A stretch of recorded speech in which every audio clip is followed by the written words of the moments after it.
Welcome to the hotline for today, Friday, the 11th July 2025. So good to be with you today, listeners. We thank you so much for joining. We know that you have choices. We're happy when you come here. Happier when you find reasons to stay. This is the hotline. Emily's views, her position on the issues, her point of view backed up by the facts. Here are Emily's views.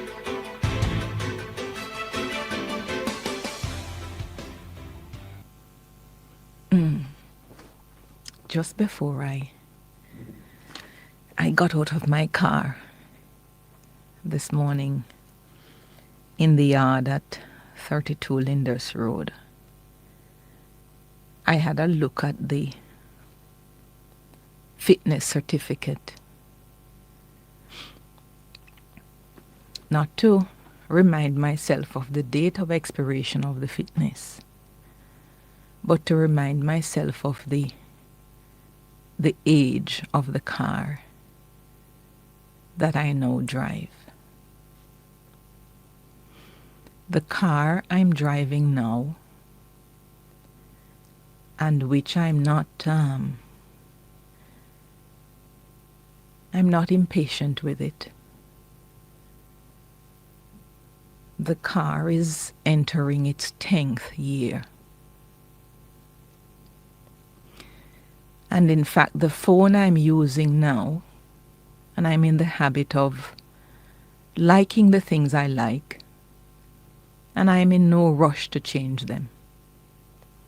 Sometimes they tell you, new broom sweep clean, but old broom know the corner. And when I understand my phone and when I understand my car, even though they are depreciating assets, I'm not in a rush to change them. I don't see myself ever as some of these individuals who, when the latest Samsung or iPhone comes out, they have to dole out hundreds of thousands of dollars to go buy. I'm not like that. I looked at my car documents to remind myself of the age of the car, because not only do I find the conversation as to the age of the buses brought in by the government of Jamaica for rural bus service for children, I find it extremely boorish, crude, and such a great and disappointing political stance that is being taken, that I'm now becoming impatient of having to even wait much longer on the election to be called.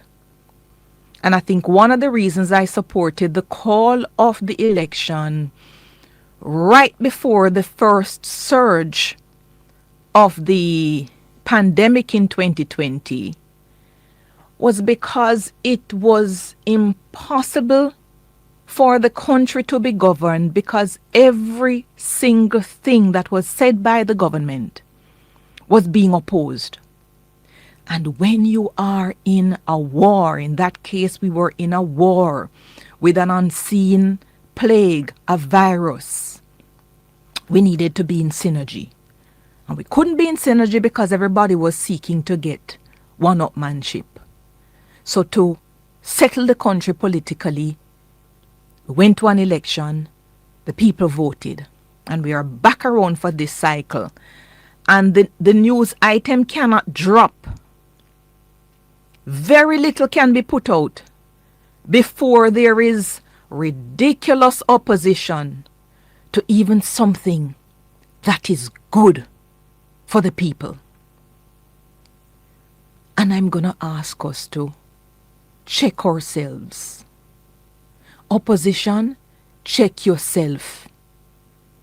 You're opposing some things that you shouldn't be opposing. And the attempt to step back from something is coming out as disingenuous. But also on top of that, when we get to a certain age, when we spend a certain time in a certain thing, we are all bosses too, you know. Some of you are political old bosses, and there are no replacement parts for you. So should the electorate reject you? Perhaps they should.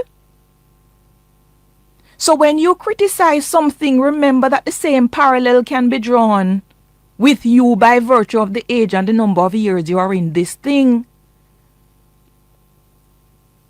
But we don't advocate that, because we look at the potential value that you can bring in the moment. Yeah? Every single vehicle, the moment you buy it, it is depreciating. If the vehicle is 10 years old, it doesn't mean it is not good. Every vehicle going pop down at some point in time. You spend what you can in the moment when you can until we can get better. And I personally like to see those buses rolling out in the ways that they have been rolling out. And I've been made to understand that there is a relationship between the Ministry of Education at the moment and some taxi operators to transport students who are on path. And I suspect in some areas that that sort of support and relationship will continue. So while it is the case that there will be some economic challenges for bus operators and taxi drivers who will no longer have the children to carry in some of these areas, there is no denying that this rural bus service is an absolute good for the children of rural Jamaica. I'm up on a break. At the Ministry of Finance and the Public Service, we're driven by service excellence. Visit mof.gov.jm for more information. Yes, so there's no denying that if each taxi driver was given the 20,000 as the opposition is proposing to carry students, then it could have a spin-off that could benefit the local economy. And local means wherever it is that those drivers come from, because they might support the corner shop, they might do this, they might do that. But the overarching challenge that students in rural Jamaica faced, and which they continue to face, that challenge will not sufficiently be overcome by continuing that model on any whole-scale basis. So I beg of us, resist the urge to oppose for the sake of opposing. Be reasonable. As difficult as it is, just pause.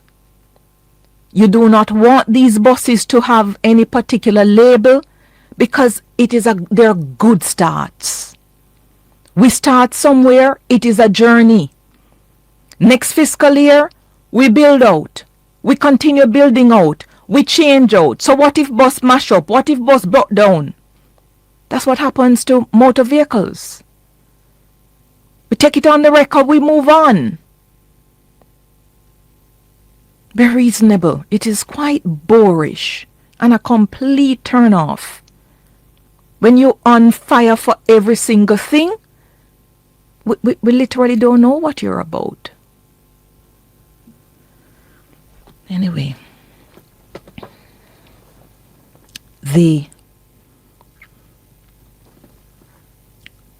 I heard a report yesterday where it is so fascinating what is going on in this country. Last week I had to lament the incongruity in a statement by the Minister with responsibility for information concerning a request to the offices of the Services Commission for information on the appointment of the head of the FID vis-a-vis a response from the Solicitor General on this said request. And then yesterday I heard another report where the Integrity Commission was asked a number of questions about the release and requested to provide the audit findings into the Prime Minister's financial affairs, plus a whole lot of other matters. And the request has been denied on the premise that the matter is now before the court. And so this rule, it being sub judice, that it applies. Based on the report, the Integrity Commission was not even prepared to confirm that it has completed the investigations into whatever they were investigating related to Andrew Holness.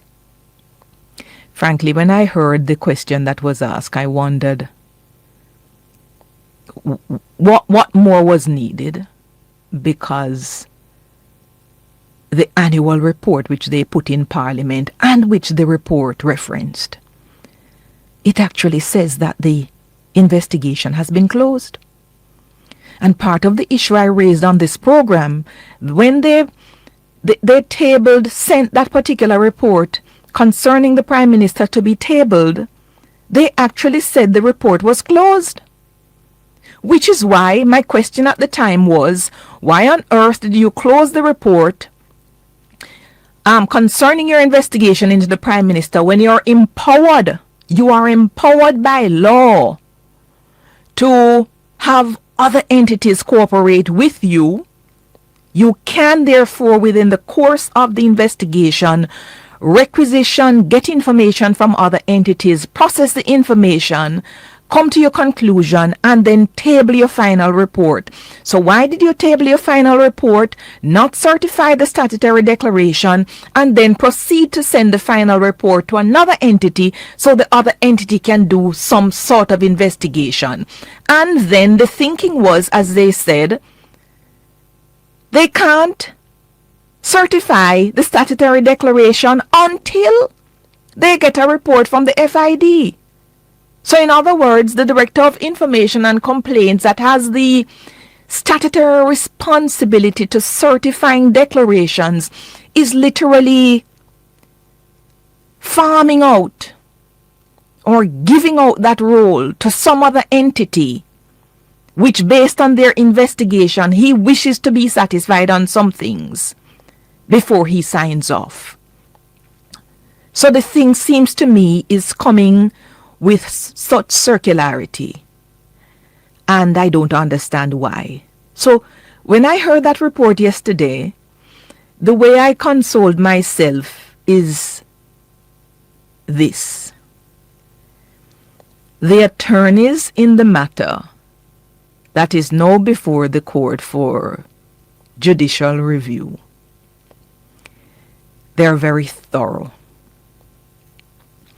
And the beautiful thing about when matters go before the court, so long as documents are directly relevant to a matter, there is a crucial procedure known as disclosure.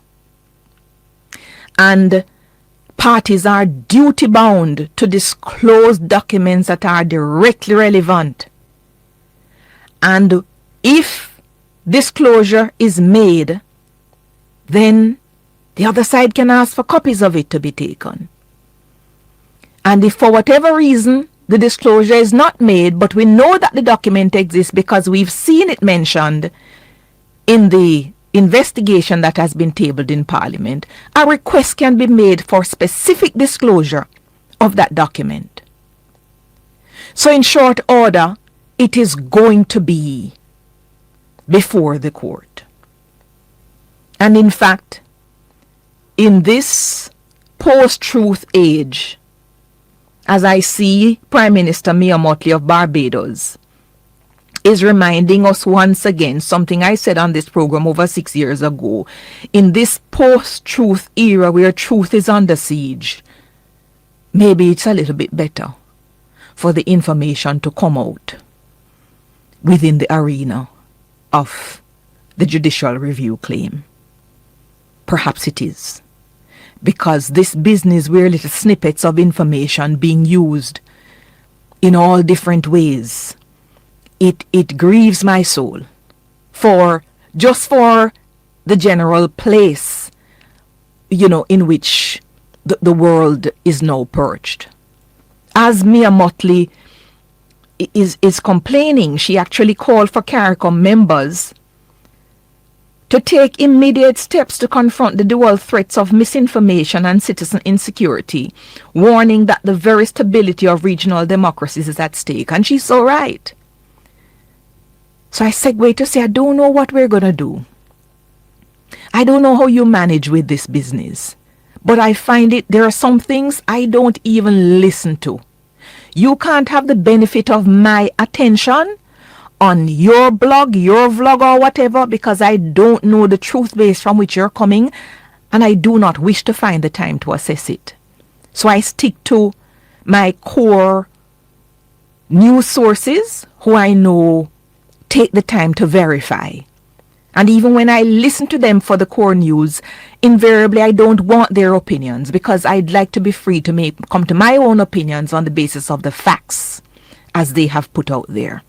Right? So I go back to saying, since the Integrity Commission is claiming the matter is sub judice, and on top of that, they're citing this particular clause now, which is 56. They're now not citing 53 anymore. They can't cite 53 because 53 talks about disclosure of information before the tabling of a report in Parliament. They cannot rely on that one because a report has been tabled. Reliance is now being placed on another one concerning contracts and all sorts of information that they get within the course of whatever. So it's only a matter of time. We will get a chance to see exactly what is in that report, with the hope that the powers that attend a civil claim, a judicial review matter that the attorneys have requested, either through request for information or specific disclosure, or any of the tools of disclosure, they have requested that document. And I think it is best that it comes that way as well, because the whole FID business now, with the Dennis Chung appointment and the cloud surrounding it, because of the failure of the offices of the Services Commission to properly disclose, or the denial by the administration that there are documents to be disclosed, all of those things make the matter so muddied. So it is best if we get them all through the court. And I look forward to that. I suppose the only challenge, certainly a challenge for, is it really a challenge? If you don't know what is in it, then you can't advance the matter any further. One can speculate, but this is the new world of speculation. And when people speculate, they don't speculate silently. People just speculate and everything just come out raw. So I don't know that it can further impact the election one way or the next. I don't think so. So best to wait. It may be an October surprise. We don't know. The last thing I will say in this segment. The Kingston and St. Andrew Municipal Corporation. I think I'm having quite a bit of discomfort with this particular stance that it has now taken, where it has passed a resolution to have NWC supplies tested. The reason I believe I'm having an issue with this is because there has been no sort of an antagonistic relationship that has developed between the KSAMC and the National Water Commission. The National Water Commission, for all of its wards, has really provided for Jamaica quality water. We've been told that we have some of the best quality water the world over. We drink from our pipes, we drink from our taps, and we don't really get diarrhea and all sort of mauling gripe and fluxy complaints. We don't have a lot of complaints about water. Yeah? If there are to be water issues because of turbidity and so forth, there are releases that come from the Ministry of Health. On top of that, there are public health inspectors that have a mandate under various laws to test water separate and apart from what NWC does, and to report to the Ministry of Health. And the Ministry of Health has a responsibility to report to the municipal corporations on water quality. So insofar as the impression may be created that water quality of substandard value may be coming to us, and so the Bureau of Standards is required for testing, I'm prepared to reject that. And I think KSAMC, you need to revisit the messages that you may be sending with this particular resolution. Join us next time